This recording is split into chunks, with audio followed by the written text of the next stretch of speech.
けてやる。病院のベッドで一晩中。見つけた。ベリングレンブラン。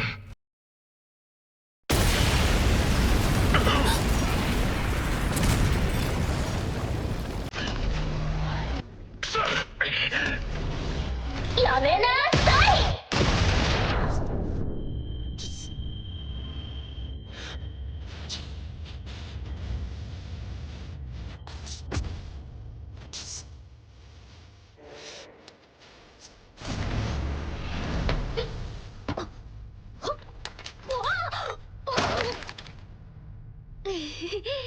閉まらないな。助けに来たよ、ミオリネさん。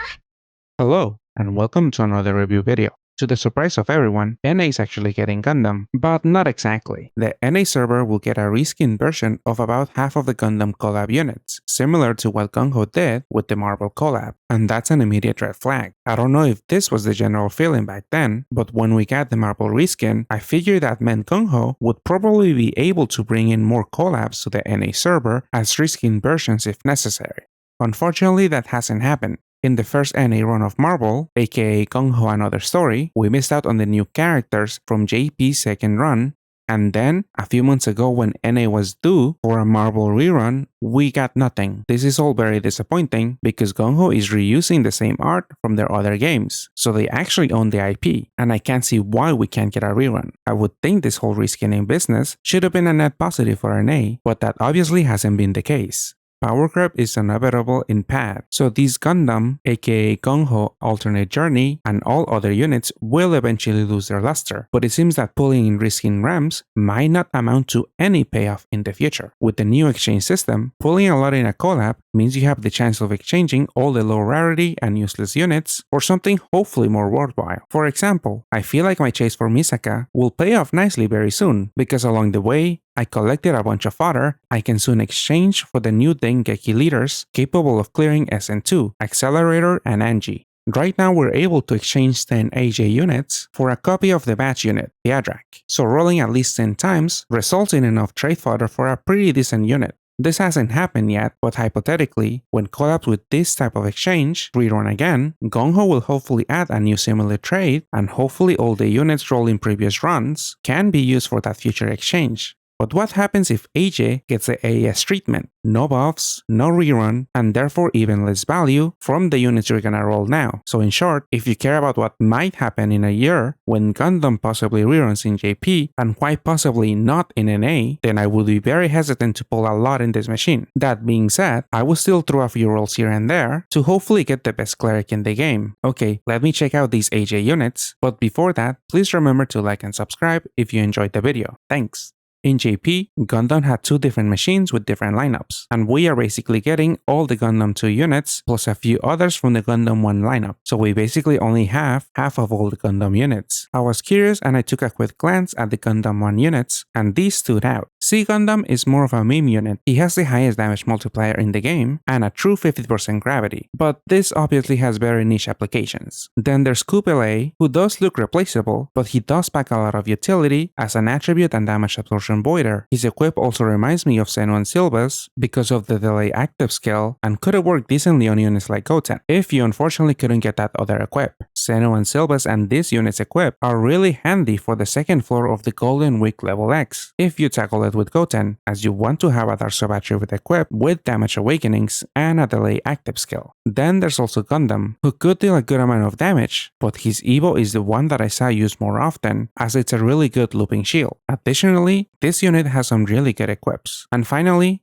ZZ Gundam, whose absence is probably the most impactful out of these four, as he is very commonly used in Cat Gundam teams as a 7x6 base, a board expander, and as an absorption void shielder. The Evo doesn't seem as useful, but those equips have pretty good awakenings as well. It is a shame we're missing some of these units, but I don't think it's a big deal. Maybe it is to you if you really care about Cat Gundam, but there's some teams out there that don't require a 7x6 leader skill and could just run any shield voider. So in NA, we have a total of 26 REM units, again, with most of them being from the Gundam 2 machine, and there are also a couple of non-REM units that you can exchange for, so let me take a quick look at those. There are 2 farmable units who don't see much use and both require 30 skill ups. Apocalypse is a cleric that packs a punch, especially in moon dungeons, and also has a good amount of heal GPAs. Usually clerics either specialize in utility or damage, so this unit looks like a decent mix of both, but the 36 transformation active skill is way too long. Allegros doesn't have one of those important active skills, like a cleric or a piercer, so it'd be pretty hard to justify putting it in a team. They do actually bring a decent amount of utility and damage, so I guess if you have the space in a red BDP team, go for it. I personally wouldn't bother max skilling these 2 units, but I would keep them in my monster box just in case they are ever needed for something. Same goes for the collab metal units. I would just get them because they're essentially free. The black metal exchange is not as free, but I would definitely try to get at least 1 copy, as this is a really decent cleric with a lot of utility. This kind of reminds me of the other widely used black metal cleric, Last Order, who continues to be used, especially in aggregate teams. Having more options is always better, so even if you have Last Order, Parks might be better suited for some teams if you want to bring in some heal TPAs and 2 crosses. Okay, now finally onto the REM units. I'll quickly glance at some of the more lackluster units in a speed round and then go a bit more into detail for some of the better ones. But that's not to say that the units in the speed round are all useless, as they have somewhat unique skills and might have niche uses. 2 things to note about AJ units. Some of them have really high base stats, and the Heart L Awakening is present in a lot of units. This awakening reduces damage by 5% and got recently buffed to give a 3x damage multiplier, up from 1.5, so to get most of the unit's full damage potential and to deal with large hits or gravities, you'll be required to match a Heart L here and there. First up, I don't see much use for these 2 units, because either their active skills are not special, or they're unreliable or generators. At best, they can be used as 7x6 bases, but you can probably do better with other units that have way more useful active skills or awakenings. Their equips can be useful to turn units into machines, but as we'll soon see, a lot of the equips in this REM serve the same purpose and have better awakenings and active skills. Baba Yaga's active skill is similar to other 1-turn shield voiders, since it's on a 4-turn cooldown, but in addition, this active skill also handles unmatchable recovery. I don't think this does enough to differentiate them, mainly also because these units' awakenings are offensive oriented but is still unable to do any meaningful damage. Luchette is a full cleric that can grant a beefy shield, but this comes at the cost of raising their active skill cooldown to 8 turns, which is way too long for a cleric. So I wouldn't use her unless I am sure that 8 turns is manageable. Graal and Caramus have similar board-changing active skills. Red and Light BDP teams have Rair, and Wood and Dark BDP teams have Tessie, and those other units are obviously way stronger, but obviously not as accessible. At least Caramus' equip is a decent sort of damage for green BDP units without a green sub-attribute. Too bad the active skill is generally useless at the start of a dungeon, but I guess you could overcharge this later in a dungeon to tank certain hits. This is too specific of a scenario though, and also be aware that using a delayed shield active skill while you have a looping shield will override that looping shield effect, so plan accordingly because it could cost you. Udas and Ares both have a 7-turn cooldown, 1-turn haste active skill, so these units can work in tandem with other units with the same cooldown and 1-turn haste. Unfortunately, I don't see much value in creating this type of system with these units' active skills. Ares might have a bit more applications since it has a 1-turn delay, and sometimes dungeons have delayable spawns, but again, these are very specific scenarios. Most notably, a unit like Mr. Compress was used in the fastest SN2 team. I believe his delay was actually useful in the dungeon, and obviously Mr. Compress also has way more utility. So again, I wouldn't stress much about these units, since these are very niche applications.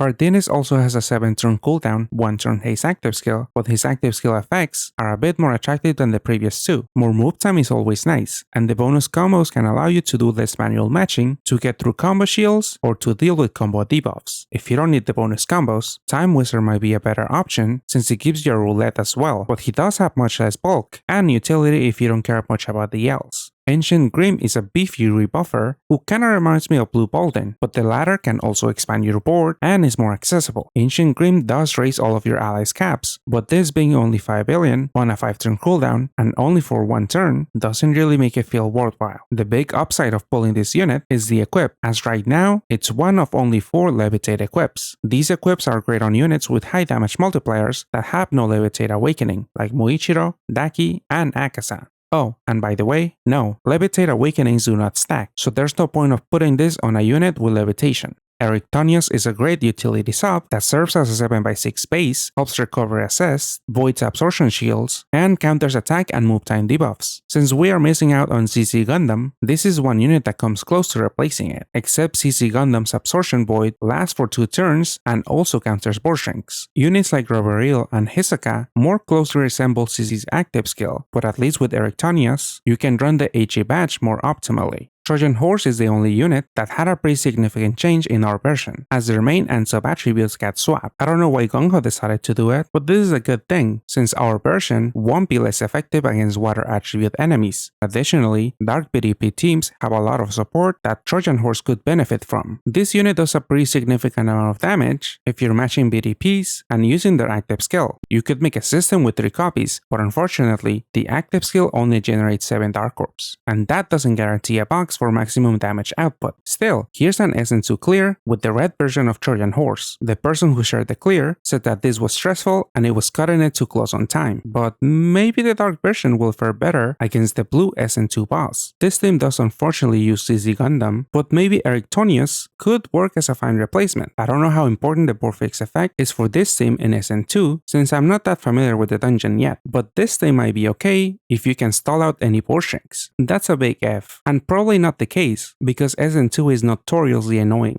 Daranti is a Gundam 1 unit that stood out as a great damage dealing sub for Daewolf and Royal Knot back in the day. Now they can easily deal 27 billion damage every 3 turns post-transformation, especially so after the upcoming Garbage Awakening buff, which gives him an additional 3x multiplier. Team real estate is expensive, and I don't think Daranti brings anything else of use other than being a big damage stick. I do like to compare all rebuffers to Blue Balding, who I think here has an upper hand, since he can also fix board shrinks, attack debuffs, and is more accessible. Obviously Balding can compare damage-wise, so if that's what you're looking for in a sub, then I kinda understand Daranti's appeal. Their first equip doesn't really shine that much. Sure, the awakenings are decent, but it does lack some bulk or additional effective skill boost. The second equip is way better, knowing that the Garbage Awakening buffs will give this equip a conditional 9x multiplier. Not to mention that awakening will enable units who don't have one to do defense piercing damage. Additionally, you also get a good amount of bulk, 3 effective skill boosts, and the +6 combos for 4 turns is also a pretty good buff to have.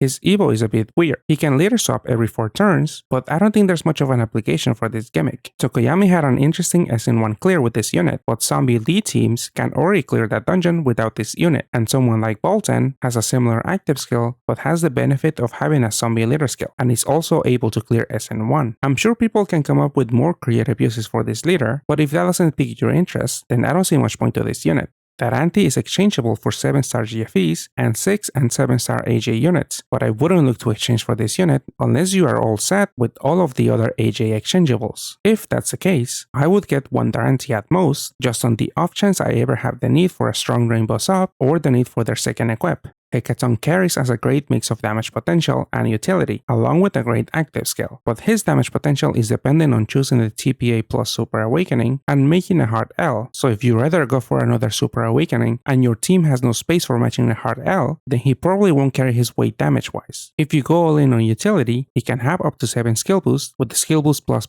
latent, or you could go the unmatchable recovery route with the TPA plus Super Awakening. He has 2 other useful Super Awakenings to choose from, so there's plenty of flexibility. His active skill is 1 turn longer than the traditional 1 turn absorption voider, but Hecatoncheires gives you a very handy looping rapid roulette. Attribute-wise, he can work in Kaiju teams, but those have pretty low effective HP and have a hard time meeting HP thresholds. Their equip is less impressive though. While it does have a slightly higher damage multiplier than a 10C equip, the lack of bulk and effective skill boosts don't make it as appealing as other equips. I struggle to see the appeal of this Orbskin unit. Visions of Terror is a great BDP damage dealer and can deal up to 10 billion damage every other turn, but the only somewhat relevant blue BDP unit at the moment is Muichiro, who does their own orb generation and has no need for this unit. They have a solid leader skill, so Vision of Terror could work as their own leader, but only generating 6 orbs does not guarantee 9 orbs for a box, so your team would have to include more orb changers to guarantee boxes, or you'd have to run a 7x6 build. I don't think any of their equips are that good. They are decent, but for a bundle unit, I would expect this to be better. Their Evo is also a blue BDP unit that has a new active skill effect, voiding combo absorption shields. That effect has applications mainly in farming teams where you run leaders without leader skill bonus combos to speed through dungeons. This effect and the board expansion are somewhat rare separately, so the combination into one active skill makes it have really niche applications. The reincarnated Evo stands apart a bit more as you can clear the current endgame dungeons with this unit, but you pretty much need to run 3 of these in a team. Even if you have 1 or 2 copies, I don't think the bundle is worth it, as it seems that Platinum's teams will hit a wall beyond SN1. Also, the other bundles have way more value, so I tried to look at those first. Ghaies is a swipeable dark PvP unit, somewhat similar to the recently released Tsukuyomi, but this unit needs 4 copies to make a system instead of 3. In addition to raising their damage cap and making a swipeable box, their active skill also voids combo shields, which allows him to quickly clear a bunch of UN dungeons, mainly UN2, UN3, and their alt versions. There's not much flexibility when 4 of your team members are org changers, so he's pretty limited to dungeons without that many disruptions. His equips are pretty unique. The first is the only lead swap equip with the Dark Sub-attribute with Awakening, and the second one has Levitate, which is pretty uncommon. Ghaies is an exchangeable unit, but since you'll need 3 or 4 copies, those trades will be pretty pricey since the trade fodder includes 7-star GFEs and 6 and 7-star AJ units. I don't think he's worth the heavy investment, but maybe he looks worth it to you if you want to quickly farm the materials for the upcoming SN1 and SN2 boss exchanges, the latter of which has a farmable Levitate equip with 6 effective skill boosts.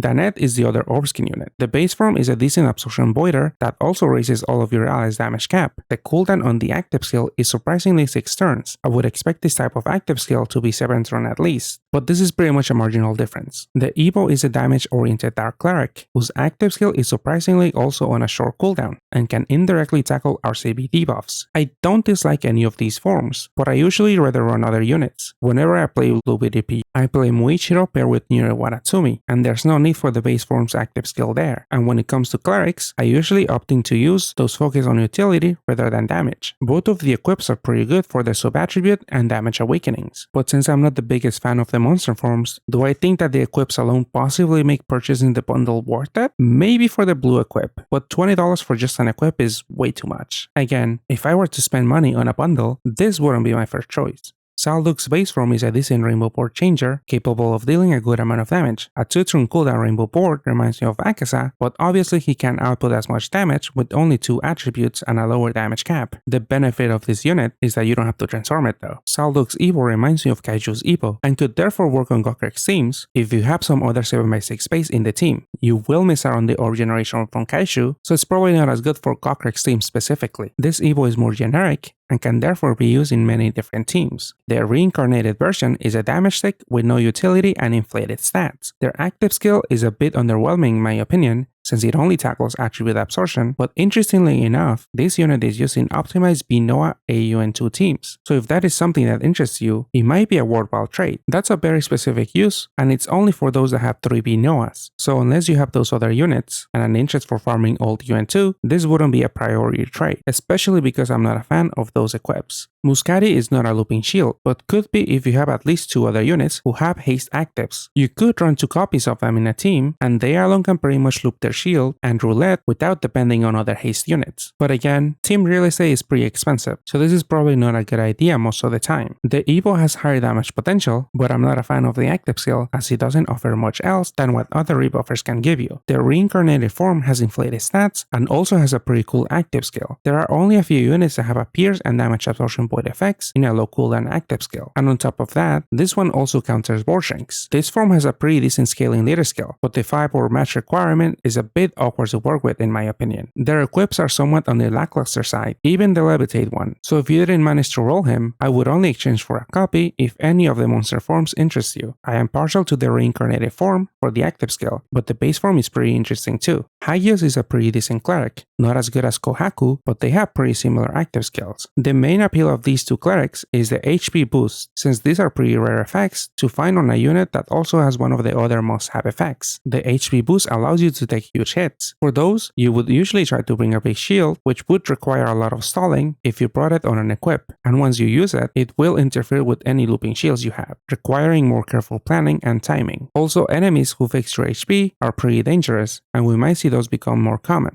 In SN2, there's a spawn who walking binds you and fixes your HP, so this active skill is a perfect counter for that. So even though this is a Reskin without any possible future support, at least NA got 2 clerics that can counter that sort of mechanic. Hagios is commonly a pairing for Pastell, aka God Gundam, since he gives you an HP and recovery boost. You usually run a 7x6 board and you swap in Hagios, but without ZZ Gundam, these builds might not be that common in NA, since he's pretty hard to replace. This unit also suffers from trying to be a damage dealing cleric, as they can't really output damage, and that's why Kohaku is much better than him, since she goes out all on utility. But if you didn't manage to get Kohaku, Hagios is a decent consolation price, due to the pretty unique active skill. Base Etoile has a lot of utility and is a decent light orb generator. Her active skill essentially counters roulettes and also raises her damage cap to 5 billion, but that isn't that high and she does struggle to deal damage unless you're going out of your way and doing some special matches. Her evo is pretty interesting as she becomes an omnivoider after floor 6, but this restriction is extremely limiting and unworkable in some dungeons, especially in dungeons like SN1 and SN2 that are packed with gimmicks and only have 9 and 10 floors respectively. SN3 might have a similar floor count, so her uses are pretty limited to dungeons, with many floors like monthly level 15s that do not have attribute and damage absorptions early on. This restriction is pretty annoying, so I would just rather run 2 different subs with those active skill effects. Her reincarnated version has inflated stats and is a very popular sub for Yuha, aka Unicorn Gundam teams, that is able to handle any problematic boards where Yuha is unable to span both light and fire orbs for leader skill activation. Most importantly, Etoile is a great rebuffer capable of fixing board strings and can also deal a good amount of damage with the hard L. Her cooldown is a bit long in my opinion, but in Yuha teams you want to stick as many AJ units as possible to fully take advantage of the AJ badge, and this is the best in slot AJ unit for this role. Her equips are pretty underwhelming, but I would be pretty tempted to exchange for 1 copy of her if she's the only missing piece in your Yuha team. Another exchangeable Yuha sub is Zumbardier, who is the best in slot AJ unit to void attribute and damage absorption shields. The pre-transformation active skill is pretty good to start dungeons, since it clears awoken binds, and there's been a couple of floor 1 awoken binds as of late. Post-transformation, he provides 2 team HPs and has a really high damage multiplier, which he can take advantage of with their 3 attributes and 6 billion damage cap. This is generally one of the best light absorption voiders, but be worried that the active skill is only for 1 turn, and maybe you would rather run a 2-turn active. His equips are pretty solid and unique awakening wise. There are other similar ones without the team HPs, but bulk is pretty important nowadays. Similarly to Etoile, if he's the only sub missing in your Yuha team, I would highly consider exchanging for 1 copy. I don't know about exchanging for both him and Etoile, since the fodder is pretty expensive, but it's pretty cool that these best in slot Yuha subs are this accessible. Fiadrak is a badge unit and a key sub for Pastell, aka God Gundam teams, but obtaining this unit is also pretty important for Yuha teams, since you ideally want to run the AJ badge with her. The base form is a decent piercer with a 7x6 leader skill, and Pastell teams that want to run larger boards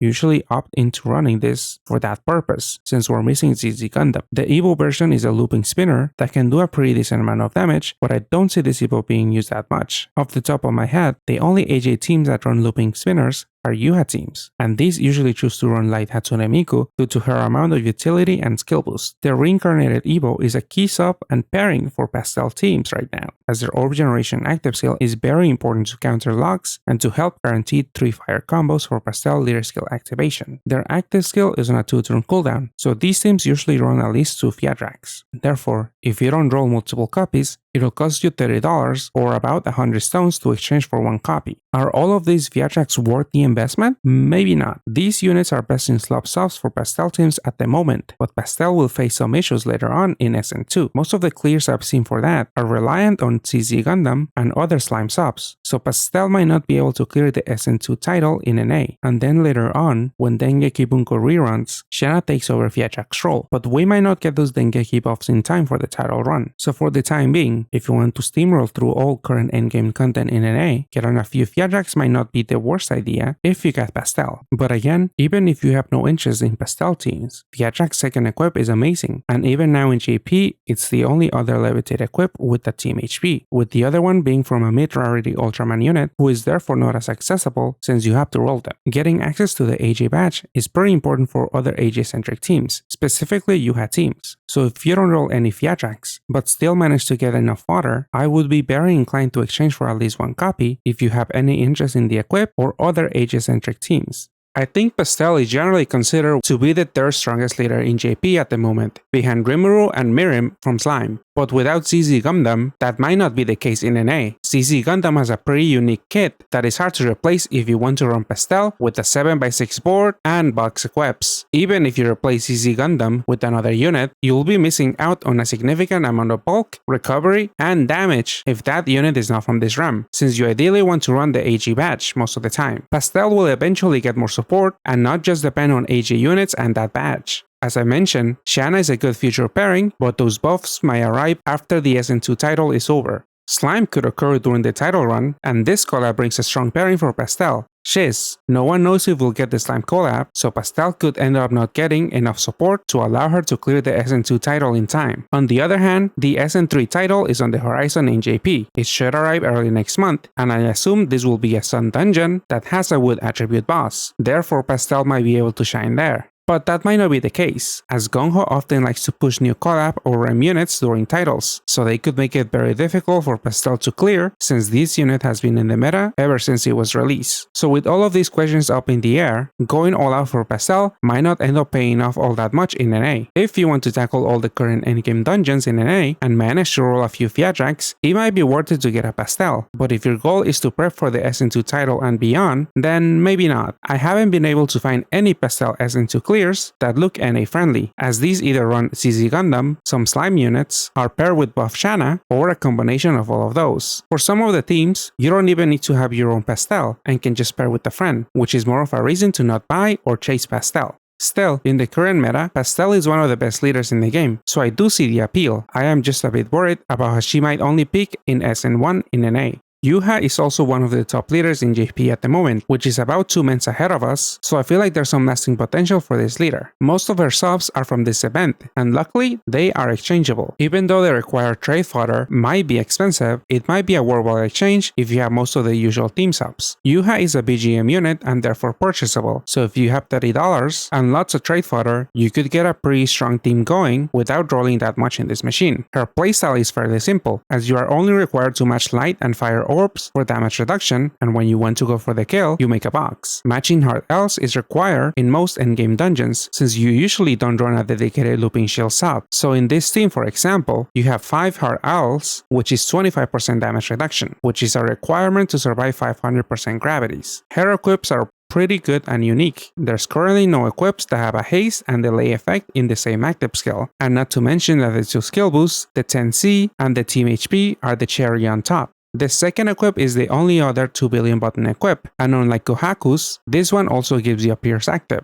Yuha might be the most worthwhile bundle from this event, as this leader doesn't require multiple expensive dupes like Fiadrak for example, and she is poised to do well for the SN2 title unlike Pastell. I do think Yuha teams are fairly easy to get if you decide to do a few rolls and or buy a bundle or two. Either spend $30 or roll enough trade fodder to get Fiadrak's badge, exchange 5 of the many 7-star GFEs you have for Etoile and another 5 for Zumbardier, spend $30 for Yuha, and then simply free-roll a Kohaku from the login stamps. Okay, that might not be that easy or inexpensive, but it's easier to assemble than some of the other meta teams that usually require multiple copies of a BGM unit, so if you spend money in the game, this bundle would be my first priority. While talking about Hagios, I covered why Kohaku's active skill is great, but one thing Kohaku has over Hagios is her recovery boost. Additionally, her awakenings provide a lot more utility, as she can either get the skill boost plus or assist recovery latents, and her heal TPA's awakenings make healing a breeze, especially if she has the all stats boost super awakening. With said super awakening, she also has an incredibly high HP stat, so with all this utility and inflated stats, it's not surprising at all that she's pretty much considered the best cleric in the game at the moment. Her equip is very solid as well, since it's the other 2 billion button in the game and could come in handy for farming purposes or ranking dungeons. It's not surprising that this is the main chase for this REM, but since she's a mid rarity, you'll have to try your luck at rolling her, and that might not come cheap.